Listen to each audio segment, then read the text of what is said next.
এবার বন্যা প্রসঙ্গ। ধীরে ধীরে বন্যা পরিস্থিতির উন্নতি হলেও কমেনি দুর্ভোগ। একদিকে সব হারিয়ে নিঃস্ব লাখ লাখ মানুষ, অন্যদিকে ছড়িয়ে পড়ছে পানিবাহিত নানা রোগবালাই। ডায়রিয়া, জ্বরসহ নানা রোগে আক্রান্ত হয়ে হাসপাতালে চিকিৎসাধীন অনেকে। পানি নামতে শুরু করায় স্পষ্ট হচ্ছে বন্যা কবলিত জনপদের ক্ষয়ক্ষতির পরিমাণ। কাদায় মাখা ঘরবাড়ি, ভাঙা রাস্তাঘাট, অনেক জায়গায় আবার আস্তানা গেড়েছে সাপ। এদিকে গ্রামের সবজি ক্ষেত, ধানের বীজতলা ও মাছের ঘের ক্ষতিগ্রস্ত হওয়ায় বিপাকে বন্যার্তরা। ক্ষতি হয়েছে শহরের ভোগ্যপণ্যের দোকানগুলো। ফেনীতে টনকে টন গম ভিজে নষ্ট হয়ে গেছে। এর প্রভাব বাজারে পড়তে পারে বলে শঙ্কা ব্যবসায়ীদের।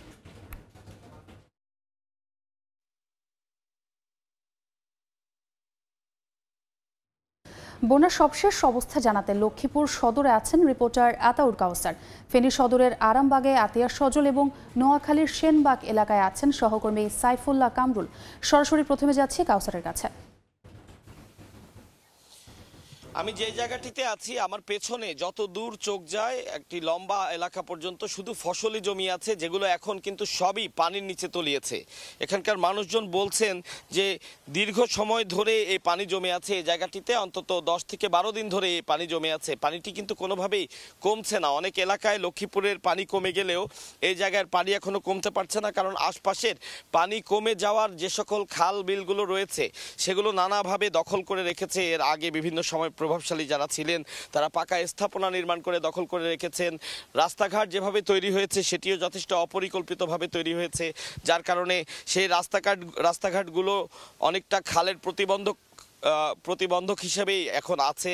এবং আপনার এখানে আশপাশে যার কারণে যেটি হয়েছে যে পরিমাণ পানি জমেছে, ঘর বাড়ি তো ডুবেছেই, ফসলি জমি ডুবেছে, আশপাশে যে সকল পুকুর রয়েছে। আমি এখন যেখানে আছি এখানে বিভিন্ন মানুষের সাথে কথা বলে জানতে পেরেছি অন্তত 20টি পুকুর এই এলাকায় আছে, যে পুকুরগুলো অন্তত 15টিতেই মাছের চাষ করা হতো।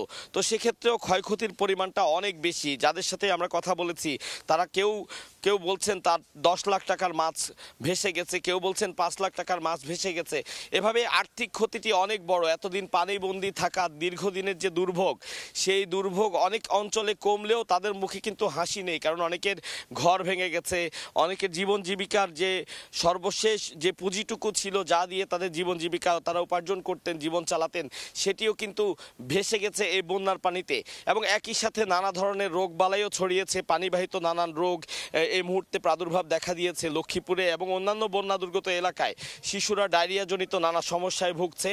সব মিলিয়ে একটি বন্যা দুর্গত এলাকায় যে ধরনের পরিস্থিতি হয় তার প্রত্যেকটি কিন্তু বর্তমান লক্ষ্মীপুর জেলার আমি যেখানে যেখানে ঘুরেছি সবখানেই। এবং একই সাথে এখনো পর্যন্ত যেহেতু অনেক জায়গায় পানি নামেনি, সেখানে দুর্ভোগ এখনো বর্তমান আছে।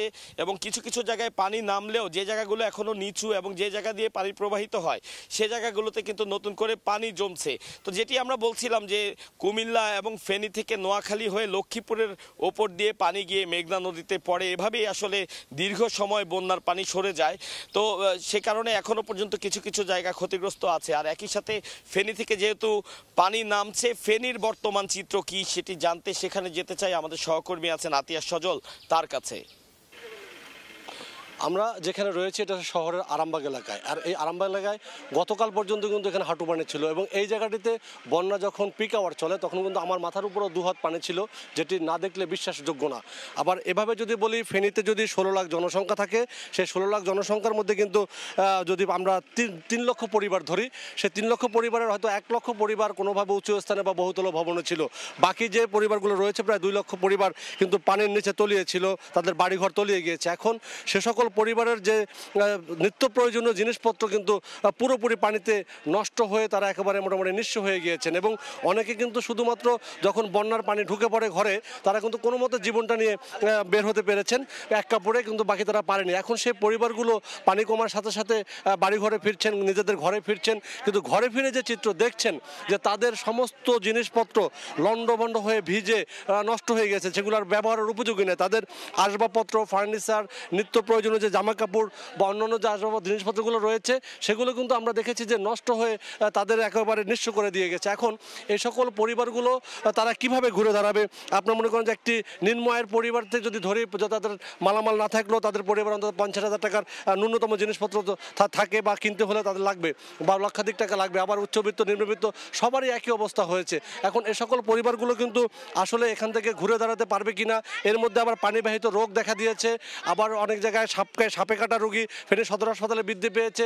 এরকম কিন্তু শুধু আরামবাগের চিত্র নয়, পুরো জেলার চিত্র কিন্তু একই রকমের অবস্থা। মানুষ কিন্তু ক্ষতিগ্রস্ত হয়ে তাদের ব্যবসা বাণিজ্য একেবারে নিঃস্ব হয়ে গেছে। আমরা আজ সকালে দেখিয়েছিলাম ফেনীর যে খাতুনগঞ্জ খ্যাত তাকিয়া রোড এবং ইসলামপুর রোড, যেখানে পাইকারি যে ভোগ্যপণ্যের বাজার রয়েছে, সেখানে শত শত ব্যবসায়ীদের হাজার কোটি টাকার ক্ষতি হয়েছে। এরকম অনেকেই কিন্তু এরকম ক্ষতির মুখে পড়ে ঘুরে দাঁড়ানোর চেষ্টা করছেন। তবে ক্ষতিগ্রস্তরা বলছে যে তারা যদি সরকারি সহায়তা না পায় অথবা ক্ষতির যে ধরন, যে যেরকম ক্ষতি হয়েছে তাদেরকে যদি ওইভাবে পর্যাপ্তভাবে যদি সাপোর্ট দেওয়া না হয়, তারা এখান থেকে ঘুরে দাঁড়ানো কষ্টসাধ্য হয়ে পড়বে এবং একটি মানবিক বিপর্যয় দেখা দিতে পারে বলে মনে করছেন তারা। আমরা নোয়াখালীর বন্যা পরিস্থিতি জানতে চলে যাব, সেখানে রয়েছেন আমাদের সহকর্মী সাইফুল্লাহ কামরুল। আমি এই মুহূর্তে দাঁড়িয়ে আছি নোয়াখালী সেনবাগ উপজেলার কাদরা ইউনিয়নে। এই সেনবাগ 9টি ইউনিয়ন এবং একটি পৌরসভা নিয়ে গঠিত। প্রায় 3 লক্ষ অধিবাসী এখানে বন্যার পানিতে কবলিত রয়েছে। মূলত এখানে ফেনী থেকে যে ঢল এসেছে, ফেনীর ঢলের কারণে এই সেনবাগ বেশি ক্ষতিগ্রস্ত হয়েছে। কিন্তু নোয়াখালী চৌমনি খাল এবং সেনবাগের খালগুলো পুনর্খনন করার না করার কারণে এখানকার পানি এখন জলাবদ্ধতার সৃষ্টি হয়েছে।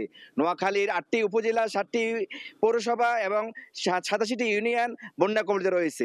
বন্যার পানি কমতেছে, কিন্তু এই কমার পাশাপাশি মানুষ কিন্তু বাড়ি ফেরার মতো এখনো সম্ভব হয়নি। গত 3 দিন বৃষ্টি না থাকার কারণে ধীরে ধীরে পানি কমছে, কিন্তু এখানের একদিকে পানিবাহিত রোগ বাড়ছে। রোগ বাড়ার কারণে আর যে জিনিসটা আছে সেটি হলো সাপের কামড়ের রোগীর সংখ্যা বৃদ্ধি পেয়েছে। নোয়াখালীর পানি সম্পদ বিভাগ জানিয়েছেন এই পর্যন্ত তাদের প্রায় 85,000 দিঘির পুকুর এবং মাছের প্রজেক্ট বেসে গেছে। মৎস্য খামারের তথ্য অনুযায়ী পানি সম্পদ জানান তাদের প্রায় 2 লক্ষের পশু এবং 108টি খামার বেসে গেছে এই বন্যার পানিতে। নোয়াখালীর সিভিল সার্জন শুধু জানা গিয়েছে সরকারিভাবে 124টি মেডিকেল টিম আছে এবং বিভিন্ন স্বেচ্ছাসেবী সংগঠনের প্রায় 16টি বেসরকারি মেডিকেল টিম রয়েছে। নোয়াখালীর প্রায় 1300টি আশ্রয়কেন্দ্র এবং এই আশ্রয়কেন্দ্রগুলোতে প্রায় 2.5 লক্ষ লোক আশ্রয় গ্রহণ করেছে। নোয়াখালীর মূল যে সমস্যাটি সেটি হলো এই অঞ্চলের মানুষগুলো যে খালগুলো আছে সেই খালগুলো অবৈধভাবে দখল করেছে স্থানীয় প্রশাসনের সহযোগিতা। বিগত সময় এখানে এই খাল অবৈধ দখল হওয়ার কারণে নোয়াখালীতে এই জলাবদ্ধতা সবচেয়ে বেশি।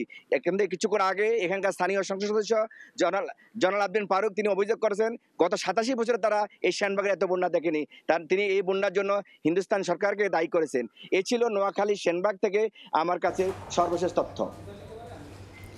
বন্যা পরিস্থিতির খবর জানতে সরাসরি যুক্ত ছিলাম লক্ষ্মীপুর, ফেনী এবং নোয়াখালীতে।